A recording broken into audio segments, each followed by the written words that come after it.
Selamat datang. Kali ini kita akan melakukan perjalanan ke salah satu misteri paling fundamental yang pernah ada. Kita akan mundur jauh sekali, bahkan sebelum waktu itu sendiri ada, untuk mencari tahu apa yang ada sebelum alam semesta kita tercipta. Oke, langsung saja kita hadapi pertanyaan besarnya. Pertanyaan yang udah bikin para ilmuwan dan filsuf pusing selama berabad-abad. Kita tahu, alam semesta kita punya titik awal, yaitu Big Bang. Tapi, apa yang ada sebelum itu? Emangnya, kata sebelum itu sendiri berlaku ya kalau waktu belum ada? Penyelidikan kita ini dimulai di awal abad ke-20, dengan sebuah penemuan yang benar-benar mengubah cara kita memandang segalanya. Semuanya berkat seorang astronom bernama Edwin Hubble. Jadi, Hubble ini ngarahin teleskopnya ke langit, ke titik-titik yang dikira cuma awan gas biasa. Ternyata, dia salah besar. Itu bukan awan, tapi galaksi-galaksi lain yang jumlahnya nggak terhitung. Dan yang lebih bikin kaget, semua galaksi itu bergerak menjauh dari kita. Ini artinya, alam semesta kita sedang mengembang. Logikanya simpel, tapi dampaknya luar biasa. Kalau sekarang semuanya saling menjauh, berarti dulu semuanya pasti pernah berdekatan di satu titik. Harus ada titik awalnya. Nah, ide tentang sebuah titik awal inilah yang kemudian melahirkan teori paling terkenal soal asal-usul kita. Ledakan dahsyat atau yang kita kenal sebagai Big Bang. Menurut teori ini, sebelum ada ruang dan waktu, semua yang ada di alam semesta kita, setiap bintang, planet, bahkan setiap atom di tubuh kita, semuanya itu dipadatkan ke dalam satu titik yang luar biasa kecil. Titik ini disebut singularitas kosmik. Coba bayangin deh, seluruh alam semesta kita ini dulunya ada di dalam sebuah bola yang ukurannya jauh lebih kecil dari satu atom. Gila kan? Sekitar 14 miliar tahun yang lalu, titik super padat ini udah nggak bisa lagi nahan tekanan di dalamnya dan duar, meledak. Itulah Big Bang. Ledakan ini melontarkan partikel-partikel super kecil ke dalam sup kosmik yang panasnya bukan main. Seiring berjalannya waktu, sup ini mulai meningin, gravitasi mulai bekerja, dan partikel-partikel itu saling tarik-menarik, membentuk atom, lalu bintang, dan akhirnya galaksi-galaksi yang kita lihat sekarang. Teorinya kedengeran sempurna kan? Tapi saat seorang fisikawan bernama Alan Guth meneliti lebih dalam soal matematika Big Bang, dia nemuin satu masalah. Satu kejanggalan besar yang sama sekali nggak cocok sama ceritanya. Gini deh masalahnya, logikanya ledakan itu kan harusnya berantakan. Kayak kita mecahin balon berisi cat ke kanvas, hasilnya pasti acak-acakan, nggak mungkin rata. Itulah yang seharusnya terjadi di alam semesta awal versi teori Big Bang.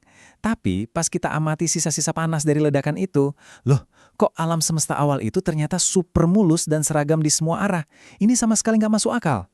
Solusi dari Guth ini jenius banget, namanya teori inflasi.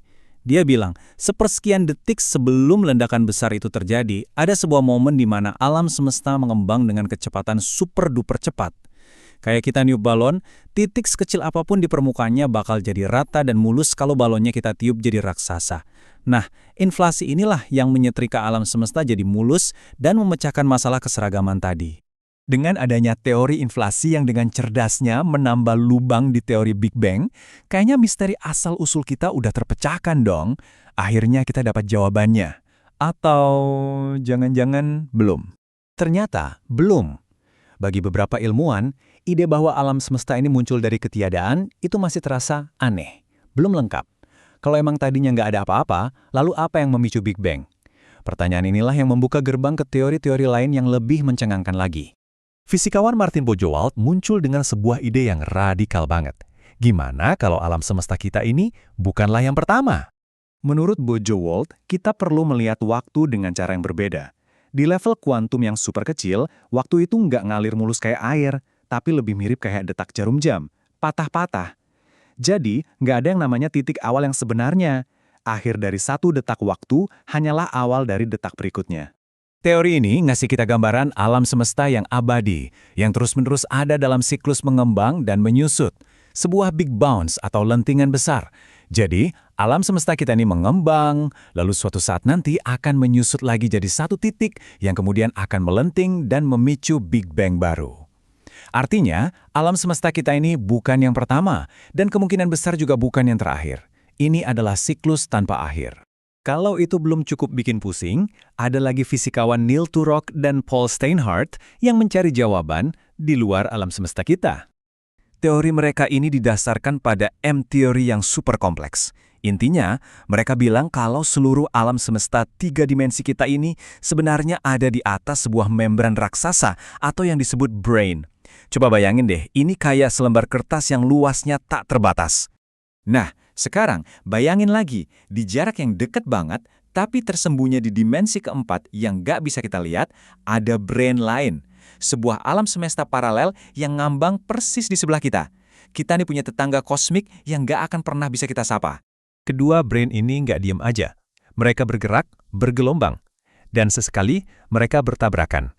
Benturan dahsyat inilah yang melepaskan energi luar biasa besar yang cukup untuk menciptakan bukan cuma satu, tapi 2 Big Bang sekaligus. Satu di alam semesta kita, satu lagi di alam semesta tetangga. Setelah tabrakan, mereka menjauh, lalu perlahan mendekat lagi, dan mengulangi siklus ini selamanya. Oke, jadi mari kita rangkum sebentar. Kita punya 3 ide utama yang bersaing. Pertama, Big Bang inflasioner, satu permulaan tunggal dari ketiadaan. Kedua, Big Bounce, siklus abadi di mana alam semesta kita terus lahir kembali.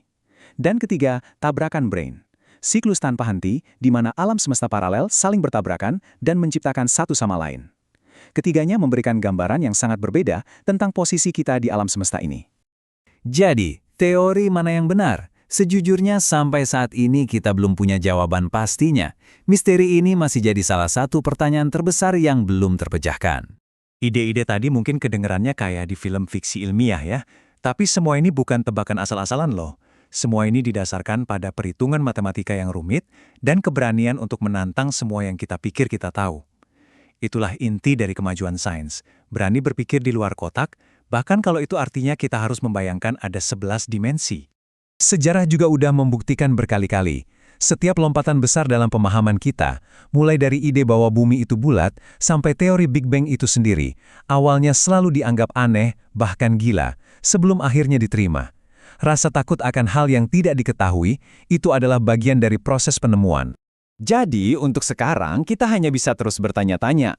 Mungkin salah satu dari teori ini benar. Atau mungkin kebenarannya adalah sesuatu yang jauh lebih liar dari yang bisa kita bayangkan. Misteri terbesar ini masih menunggu untuk dipecahkan. Kira-kira menurut kalian bagaimana alam semesta kita ini bermula?